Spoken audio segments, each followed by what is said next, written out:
Friends, आज हम बात कर रहे हैं आईटी के दिग्गज खिलाड़ी इन्फोसिस की। इन्फोसिस के स्टॉक में क्या इस समय इन्वेस्टमेंट करना चाहिए? इन्फोसिस के नए लेटेस्ट शेयर होल्डिंग पैटर्न के आंकड़े आ चुके हैं, जहां पे कौन से म्यूचुअल फंड ने कितना दाव लगाया है। दूसरी तरफ इन्फोसिस का स्टॉक लगातार अपना प्रदर्शन कैसे जारी रखे हुए है, पिछले एक साल से उसकी परफॉर्मेंस कैसी रहे, जानेंगे इस वीडियो के माध्यम से। और जानेंगे क्या ये आईटी का दिग्गज खिलाड़ी हमें अच्छा रिटर्न दे सकता है। वैसे ये अपने ऊपर के लेवल से थोड़ा सा नीचे आ चुका है, बाजार में भी करेक्शन आया है। तो क्या बाजार में करेक्शन और आने वाला है, या फिर बाजार फिर यहाँ से अब तेजी से आगे बढ़ने वाला है? क्योंकि ये निफ्टी 50 के अंदर ये सबसे बड़ा इसका वेटेज है, और इसलिए यहाँ पे अगर स्टॉक के अंदर गिरावट, बाजार में भी गिरावट होती है, तो इसका इफेक्ट तो इन्फोसिस पे पड़ता ही है। लेकिन आईटी सेक्टर में क्या आगे संभावना बन रही है? क्या आईटी सेक्टर में तेजी बनने वाली है, या फिर आईटी सेक्टर में इस समय इन्वेस्टमेंट हमें नहीं करना चाहिए? तो बहुत सारी संभावना जिसको इस वीडियो के माध्यम से जानेंगे। फ्रेंड्स, वैसे तो इन्वेस्टमेंट करने के लिए बहुत सारे स्टॉक है, लेकिन जब बाजार में गिरावट की भी संभावना बनती हो और बाजार की आगे का डायरेक्शन पता ना हो, तो ऐसे समय में सेफ इन्वेस्टमेंट के बारे में सोचना चाहिए। और यह इन्फोसिस, इससे अच्छा आपको निवेश के लिए सुरक्षित स्टॉक कोई नहीं मिलेगा। काफ़ी अच्छा स्टॉक, मजबूत है, लगातार कंपनी अच्छा डिविडेंड देती है, डिविडेंड के माध्यम से भी आपको बहुत अच्छा पैसा लगातार मिलता है और रिटर्न भी अच्छा मिला है। तो अब आगे क्या संभावना बन रही है? क्या इन्फोसिस में दाव लगाना चाहिए? तो सारी संभावना तलाशेंगे इस वीडियो के माध्यम से। लेकिन फ्रेंड, उससे पहले अगर आप पहली बार हमारे चैनल पर आए तो चैनल को सब्सक्राइब कर दीजिए, एक बेल आइकॉन दबा दीजिए, ताकि जब भी नया वीडियो बने पहला नोटिफिकेशन आपको मिले। वीडियो पसंद आए तो लाइक शेयर जरूर कीजिए।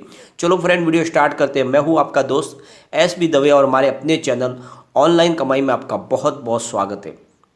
सबसे पहले हम फ्राइडे के कारोबार को डिस्कस कर लेते हैं। स्टॉक ओपन हुआ 1760 पर, हाई बनाई 1763 की, लो है 1746 का, और एंड में 1757 पर करीब 0.36% डाउन पर इसने क्लोजिंग दी है। तो मामूली गिरावट है, और इतनी ही गिरावट ही आपको सेंसेक्स में भी देखने को मिली थी, और इसका असर यहाँ पर भी देखने को मिला। अगर हम इसके वॉल्यूम को देखें तो वॉल्यूम काफ़ी कम था। बीएससी में फ्रेंड्स 43,000 का ओनली वॉल्यूम हुआ, और सामने 18,000 की डिलीवरी उठाई गई है। डिलीवरी का परसेंटेज 42.76% है। बात अगर हम करें एनएससी की, तो 18,23,000 का वॉल्यूम हुआ, सामने 9,53,000 की डिलीवरी उठेगी। डिलीवरी का परसेंटेज 52.29% है। तो बहुत अच्छा डिलीवरी बेस काम हुआ, लोग काफ़ी अच्छी खरीदारी कर रहे हैं। अगर हम इसके वॉल्यूम को एनालिस करें तो पिछले एक महीने पहले इसका 56 लाख रुपीज़ का वॉल्यूम था। 1 वीक पहले 32 लाख रुपीज़ का वॉल्यूम हुआ था। गुरुवार को 21 लाख रुपीज़ का वॉल्यूम था। फ्राइडे को 19 लाख रुपीज़ का वॉल्यूम हुआ था। वॉल्यूम में कमी दिखाई दे रही है हमें। 1148 इसका 52 वीक का लो है, 1848 इसका 52 वीक का हाई है। फिलहाल स्टॉक अपने ऊपर के लेवल के आसपास ही है। तो इतनी बड़ी जो गिरावट हुई बाजार में, उसमें भी इस स्टॉक को कोई ज़्यादा इफेक्ट पड़ा नहीं है। यहाँ पे फ्रेंड्स हमारे सामने अक्टूबर के म्यूचुअल फंड के आंकड़े आ चुके हैं। तो यहाँ पे एक्सिस ब्लू चिप डायरेक्ट ने यहाँ पे 2,918 करोड़ रुपीज़ का इन्वेस्टमेंट करके 8.59% की होल्डिंग ली हुई है। मीरे एसेट लार्ज कैप की बात करें तो इन्होंने 2,719.45 करोड़ रुपीज़ का इन्वेस्टमेंट किया है और 8.83% की होल्डिंग ली है। बात करें कोटक फ्लैक्सी चिप डायरेक्ट की, तो इन्होंने 2,668.40 करोड़ रुपीज़ का इन्वेस्टमेंट किया है और 6.93% की होल्डिंग ली है। ICICI Pru blue chip direct की बात करें तो 2,022.03 करोड़ रुपीज़ का इन्वेस्टमेंट करके 6.51% की होल्डिंग ली हुई है। एसबीआई इक्विटी हाइब्रिड डायरेक्ट की बात करें तो 1,834 करोड़ रुपीज़ का इन्वेस्टमेंट किया है और 3.82% की होल्डिंग ली है। एसबीआई ब्लू चिप डायरेक्ट की बात करें तो 1,807 करोड़ रुपीज़ का इन्वेस्टमेंट किया और 5.64% की होल्डिंग ली है। Aditya Birla SL frontline equity की बात करें तो 1,718 करोड़ रुपीज़ का इन्वेस्टमेंट करके 7.65% की होल्डिंग ली है। आईसीआईसीआई प्रू बैलेंस एडवांटेज ने 1,716 करोड़ रुपीज़ का इन्वेस्टमेंट किया और 4.66% की होल्डिंग ली है। आईसीआईसीआई प्रू टेक्नोलॉजी ने 1,493 करोड़ रुपीज़ का इन्वेस्टमेंट करके 21.69% की होल्डिंग ली है। एचडीएफसी फ्लैक्सी कैप ने 1,415 करोड़ रुपीज़ का इन्वेस्टमेंट किया और 5.22% की होल्डिंग दी है। तो बड़े बड़े फंड हाउस का शानदार निवेश बना हुआ है, और इसके पीछे वजह यह है कि आईटी सेक्टर में अभी भी बहुत ज़्यादा संभावनाएं बाकी है। यहाँ पे अगर हम इसके रिटर्न को चेक करें तो पिछले 5 साल में स्टॉक ने 255% का पॉजिटिव रिटर्न दिया है। 3 ईयर के हिसाब से 162% का पॉजिटिव रिटर्न मिला है।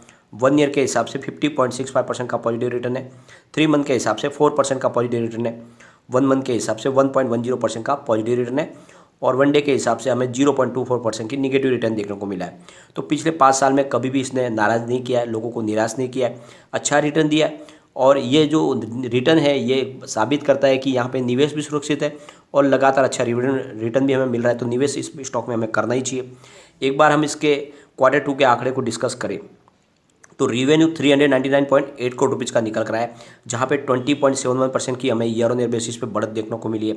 नेट इनकम 73.3 करोड़ रुपीज़ की है, तो 12.25% की ईयर ऑन ईयर बेसिस पे शानदार बढ़त देखने को मिली है।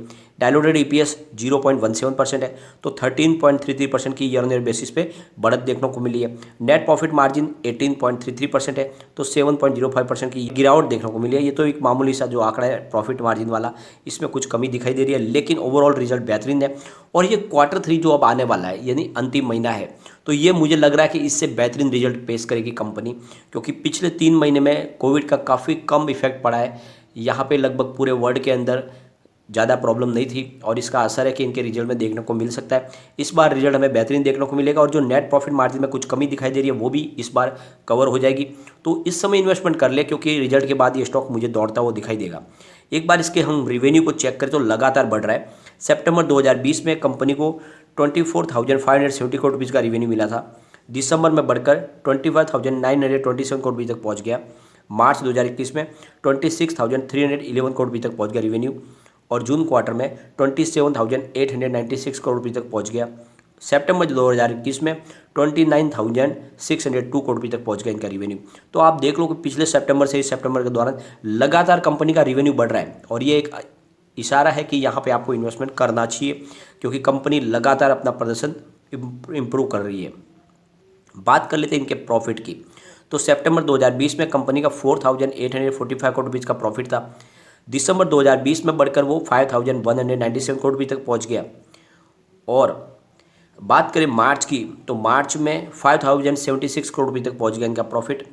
जून क्वार्टर में 5,195 करोड़ रुपये तक पहुँच गया और सितंबर में ये बढ़ के 5,421 करोड़ रुपये तक पहुँच गया। तो आप देख लो कि लगातार प्रॉफिट में भी बढ़ोतरी हो रही है, रिवेन्यू में भी बढ़ोतरी हो रही है। अगर नेटवर्थ की बात करें कंपनी के, तो सितंबर 2020 में 71,000 करोड़ का नेटवर्थ था। दिसंबर में बढ़ के 71,615 करोड़ रुपये तक पहुँच गया।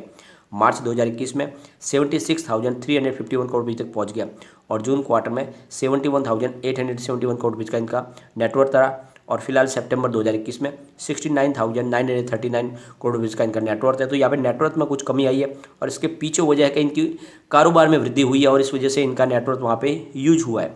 तो कोई कमी वाली बात है नहीं, रिजल्ट बेहतरीन है और इस स्टॉक में आपको दाव लगाना ही चाहिए। यहाँ पे 80% बाय की कॉल है, 20% होल्ड की कॉल है, मतलब 100 में से 100% लोग इसको लेना पसंद कर रहे हैं।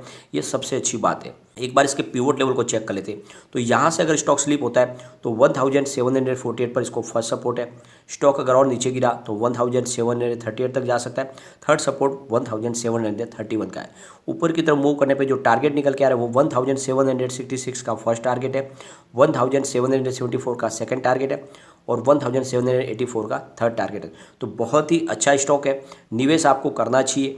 और फ्रेंड्स, 5 साल के नज़रिए के साथ अगर आप इस स्टॉक को होल्ड कर लेते हो तो ये डेफिनेटली आपको मालामाल कर सकता है। इसका टारगेट आपको 4000 देखने को मिल सकता है आराम से 5 साल में, क्योंकि लगातार इनका बिजनेस बढ़ रहा है। तो इन्फोसिस बहुत ही अच्छा स्टॉक है और बाजार में अगर गिरावट भी होती है तो आपका इन्वेस्टमेंट को ये सुरक्षित रखेगा, वहाँ पे बड़ी गिरावट हमें देखने को नहीं मिलेगी। तो बिल्कुल निवेश करना चाहिए और Q3 के बाद यहाँ पे हमें बड़ी तेज़ी देखने को मिलेगी। लेकिन फ्रेंड, कोई भी इन्वेस्टमेंट करने से पहले अपने फाइनेंशियल एडवाइजर से एडवाइस ले ले या अपना खुद का रिसर्च करें, क्योंकि मैंने वीडियो आपके एजुकेशनल पर्पज के लिए ही बनाया। वीडियो पसंद आए तो लाइक शेयर जरूर कीजिए और चैनल को सब्सक्राइब कर दीजिए।